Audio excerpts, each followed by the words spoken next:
Assalamualaikum warahmatullahi wabarakatuh. Eh, Pada video sebelumnya kita sudah mempraktekkan bagaimana cara melakukan atau meregistrasi permohonan pada aplikasi Sinona Bintuni. Nah, untuk selanjutnya di video kali ini saya akan coba menjelaskan bagaimana proses yang terjadi di sisi operator atau di sisi pejabat atau admin yang melakukan verifikasi, kemudian melakukan penandatanganan dan melakukan penomoran. Nah, kalau pada video sebelumnya permohonan itu dilakukan oleh masyarakat dengan cara mendaftar. Nah, untuk operator atau pejabat kelurahan untuk memperoleh akunnya itu harus tidak bisa dengan cara registrasi seperti video sebelumnya, namun akun pejabat atau operator itu harus dibuatkan oleh admin. Nah, untuk melakukan verifikasi penandatanganan dan penomoran naskah atau surat pada aplikasi Sinona Bintuni, caranya sama. Kita pertama-tama harus login terlebih dahulu. Nah, untuk login pejabat dan operator itu sudah disediakan oleh admin. Di sini saya akan coba login.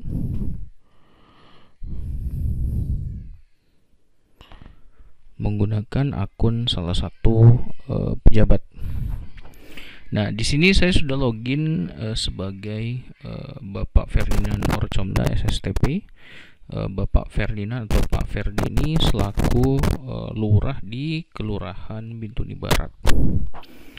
Nah, di sini tampilan awal setelah kita login nih tentu berbeda dengan tampilan dashboard atau tampilan awal ketika kita login sebagai pemohon. Nah, untuk login pejabat atau pegawai, di sini kita bisa lihat tampilan dashboardnya. Karena saya login sebagai akun operator lurah, di sini untuk lurah tadi saya sudah melakukan pengaturan bahwa akun ini memiliki 3 hak akses atau 4 ya, 4 hak akses. Yang pertama ini hak akses untuk melakukan registrasi permohonan. Jadi untuk melakukan registrasi permohonan ini bisa dengan 2 cara. Pertama dengan melakukan registrasi permohonan secara mandiri. Jadi masyarakat atau pengunjung bisa mengunjungi website Sinona Bintuni dan melakukan registrasi atau pembuatan akun secara mandiri, atau untuk masyarakat yang datang langsung ke kantor kelurahan dapat diregistrasi permohonannya oleh operator kelurahan. Jadi itu hak akses yang pertama. Yang kedua, ada hak akses untuk melakukan verifikasi berkas. Jadi permohonan yang masuk melalui aplikasi ini dapat dilakukan verifikasi atau diperiksa oleh staff operator. Yang ketiga adalah akses untuk melakukan penandatanganan. Jadi akun Pak Ferdi ini selaku lurah bisa melakukan tanda tangan permohonan atau berkas yang sudah diverifikasi oleh staff operator. Yang terakhir adalah akses untuk melakukan penomoran. Jadi naskah atau surat yang telah ditandatangani oleh pejabat berwenang terakhir akan dilakukan atau diberi nomor surat. Nah, tugas-tugas ini idealnya ini dilakukan oleh ini harusnya terpisah ya di beberapa akun. Jadi untuk registrasi pemeriksa itu bisa kita buatkan akun sendiri, verifikasi juga kita bisa buatkan akun sendiri. Kemudian penandatanganan ini tentu harus dipegang oleh pejabat berwenang setingkat lurah. Kemudian penomoran ini seharusnya dilakukan oleh petugas arsiparis atau administrasi atau sekretaris yang bertugas di sekretariat. Nah, tapi untuk praktek kali ini ke semua akses ini baik registrasi permohonan, verifikasi, penandatanganan, dan penomoran ini saya akan coba praktekkan di satu akun. Jadi satu akun akun atas nama Pak Ferdinand ini memiliki semua akses ke fitur-fitur yang tadi saya jelaskan. Nah, kita akan coba lihat fitur yang pertama. Ini daftar permohonan. Jadi seperti yang saya sampaikan tadi, permohonan atau registrasi permohonan penerbitan surat keterangan itu dapat dilakukan secara mandiri oleh masyarakat dengan cara mendaftar, atau bagi masyarakat yang misalnya tidak memiliki perangkat, tidak memiliki akses internet, dapat datang langsung ke kantor Kelurahan Bintuni Barat dan dapat melakukan registrasi permohonan melalui service desk atau meja layanan yang ada di kantor kelurahan. Jadi untuk melakukan registrasi, kita bisa klik tombol atau link buat permohonan. Jadi caranya untuk registrasi permohonan ini kita bisa lakukan kalau misalnya dengan dua cara. Yang pertama, kalau misalnya pengunjung atau masyarakat yang datang adalah pengguna lama yang sudah memiliki akun sebelumnya atau sebelumnya sudah pernah melakukan penerbitan surat keterangan dan akunnya masih tersimpan di dalam aplikasi, maka kita pilih kategori pengguna lama. Kalau misalnya masyarakat yang datang adalah pengguna baru atau belum pernah melakukan permohonan penerbitan surat keterangan melalui aplikasi Sinona Bintuni sebelumnya, maka kita pilih pengguna baru. Nah, di sini bedanya, kalau pengguna lama kita cukup isi NIK-nya saja atau nomor KTP-nya.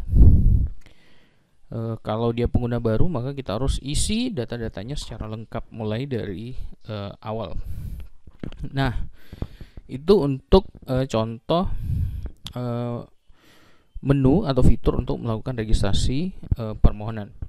Nah, di sini selanjutnya setelah permohonan itu dibuat, sebagai contoh ya, kita cek sebelumnya sudah ada satu permohonan yang dilakukan oleh John Doe. Ini kita bisa lihat dulu dengan cara klik tombol yang ada di sebelah kanan lalu pilih tampilkan. Nah, permohonan ini diregistrasi oleh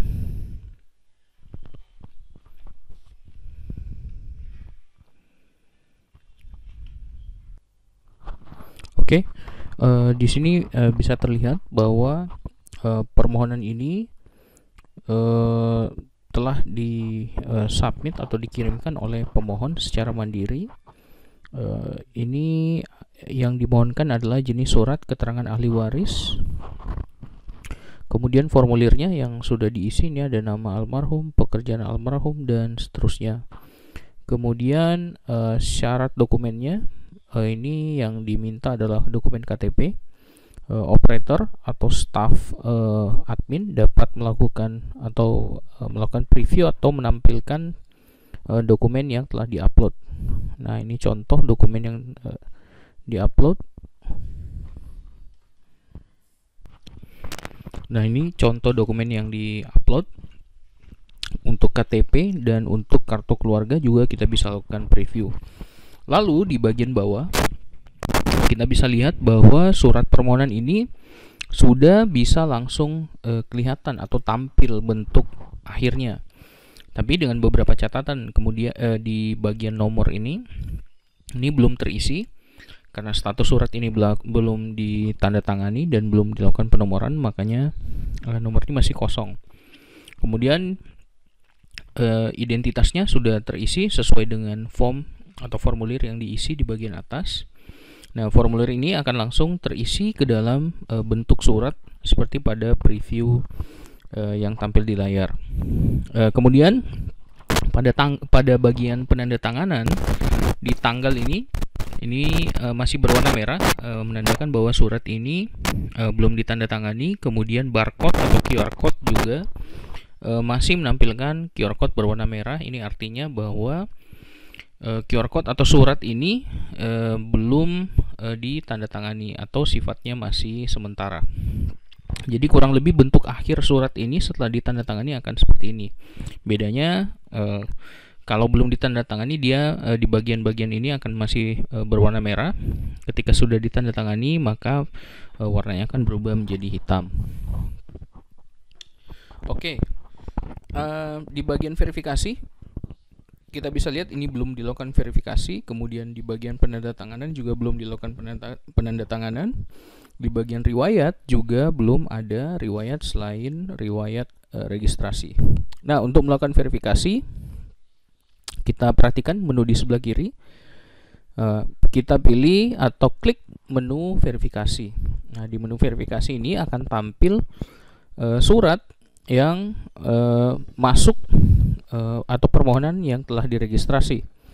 Kita bisa lihat ada satu surat yang statusnya belum diverifikasi. Nah, untuk lebih mudahnya sebenarnya di bagian dashboard juga ada informasi ini.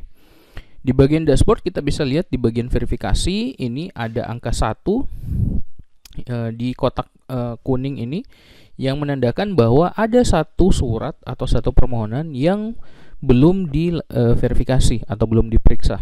Nah, kita bisa langsung klik di sini. Nah, ini sama saja. Dia akan aplikasi ini akan menampilkan seluruh surat yang belum atau statusnya belum diverifikasi. Untuk melakukan verifikasi, silahkan klik tombol detail atau tombol loop yang ada di sebelah kanan. Kita bisa lihat bahwa status suratnya belum diverifikasi atau status permohonannya belum diverifikasi. Untuk memverifikasi, kita scroll ke bagian bawah. Kita bisa periksa terlebih dahulu formulirnya apakah sudah lengkap, syarat dokumennya apakah sudah lengkap semuanya. Kita bisa lakukan preview. Nah, kalau dirasa semuanya sudah lengkap, maka kita bisa lakukan verifikasi dengan mengklik tombol verifikasi yang ada di bagian bawah. Nah, untuk melakukan verifikasi, kita bisa mengklik tombol verifikasi. Kita bisa pilih apakah status surat atau permohonan ini ditolak ataukah disetujui. Kalau statusnya ditolak, kita bisa pilih ditolak. Lalu di bagian catatan kita bisa tambahkan catatan apa yang harus dirubah atau apa yang harus dilengkapi. Kalau misalnya disetujui, kita pilih setujui. Di bagian catatan juga kita bisa isi misalnya oke saja seperti ini, atau kita bisa masukkan proses.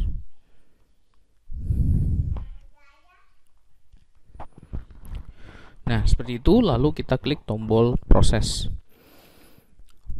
Kalau berhasil, proses verifikasinya berhasil, maka di bagian verifikasi ini akan tampil pejabat yang melakukan verifikasi atau pemeriksaan terhadap surat ini.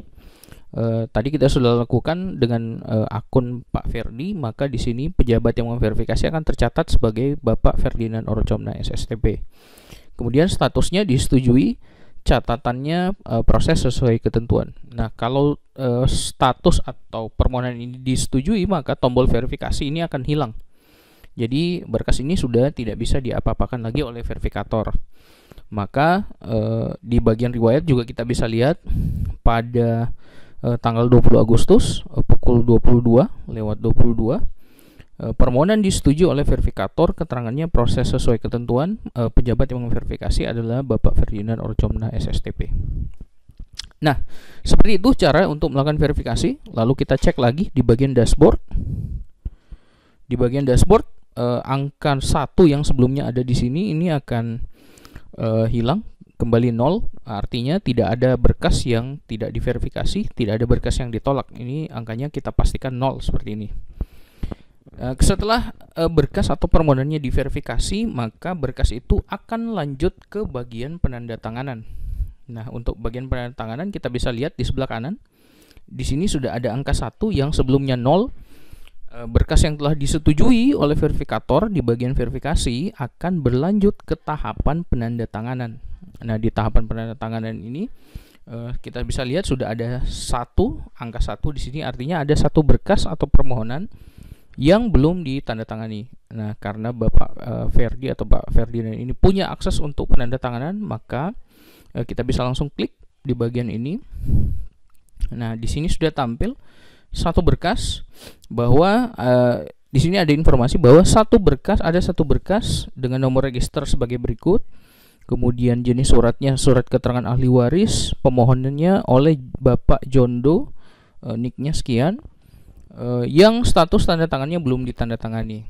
Nah, caranya sama pada bagian verifikasi sebelumnya. Untuk melakukan penandatanganan, kita klik tombol detail atau tombol loop di sebelah kanan ini. Kita bisa lihat statusnya belum ditandatangani. Untuk menandatangani, kita bisa scroll ke bawah.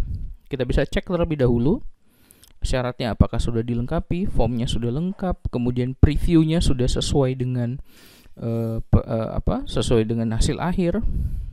Nah, ini kita bisa lihat bahwa dia masih merah ya, ini tandanya belum ditandatangani. Nah, kita bisa lihat di bagian verifikasi, berkas ini sebelumnya sudah diperiksa oleh Bapak Ferdinand. Ini statusnya telah disetujui oleh Pak Ferdinand. Catatannya sebagai berikut. Untuk melakukan tanda tangan, kita scroll lagi ke bagian bawah, kemudian di bagian kanan bawah ada tombol berwarna biru dengan tulisan tanda tangan. Silakan Bapak Ibu klik. Lalu penandatangan ini caranya kurang lebih sama di bagian verifikasi. Apakah berkas ini akan mau ditolak, misalnya menurut Pak Ferdi di pejabat penandatangan, berkas ini masih ada yang kurang misalnya, atau syarat dokumennya ada yang kurang lengkap. Nah, Pak Ferdi sebagai pejabat penandatangan bisa menolak, kemudian menambahkan catatan. Nah, kalau misalnya berkas ini disetujui atau ingin ditandatangani, maka Pak Ferdi sebagai pejabat penandatangan pilih statusnya disetujui, lalu catatannya bisa dimasukkan seperti ini.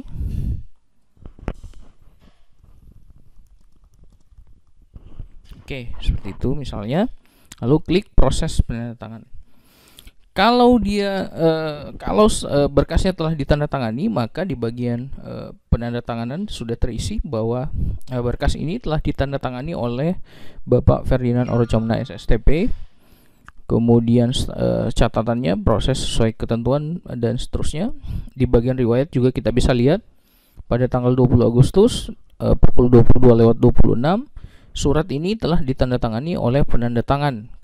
Keterangannya sebagai berikut, pejabat penandatangannya sebagai berikut.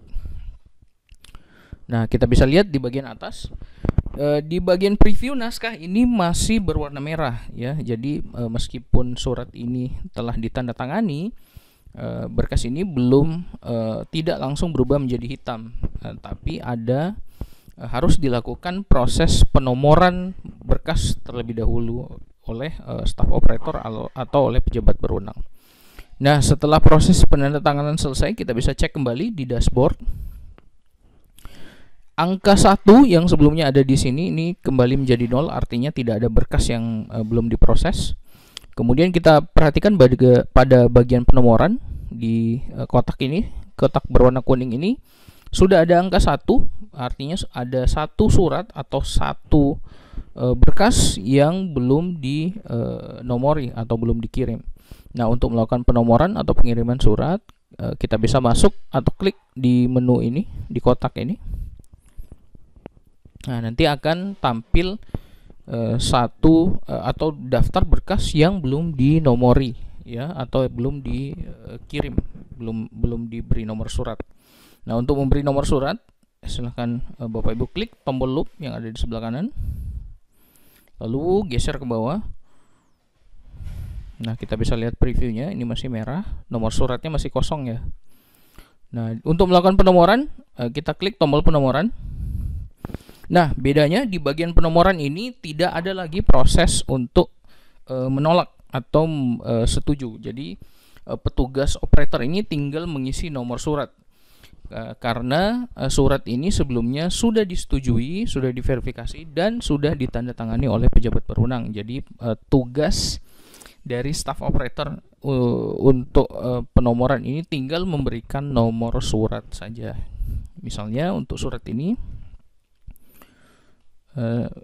beri nomor seperti ini 001, klasifikasinya, kemudian nomor urutnya 001, kemudian masukkan kode OPD-nya, kode kelurahan Bintuni Barat. Nah, misalnya nomor suratnya seperti ini.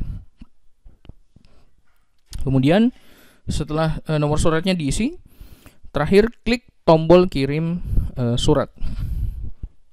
Nah, setelah dikirim, di bagian riwayat ini akan tampil riwayat baru bahwa surat sudah dinomori dan telah dikirim. Nomor suratnya sebagai berikut. Kemudian ada pejabat yang memberi nomor surat. Di bagian atas kita bisa scroll, di bagian previewnya kita bisa perhatikan kembali bahwa surat keterangan ini Nomornya sudah terisi dan tidak lagi berwarna merah tapi sudah berwarna hitam.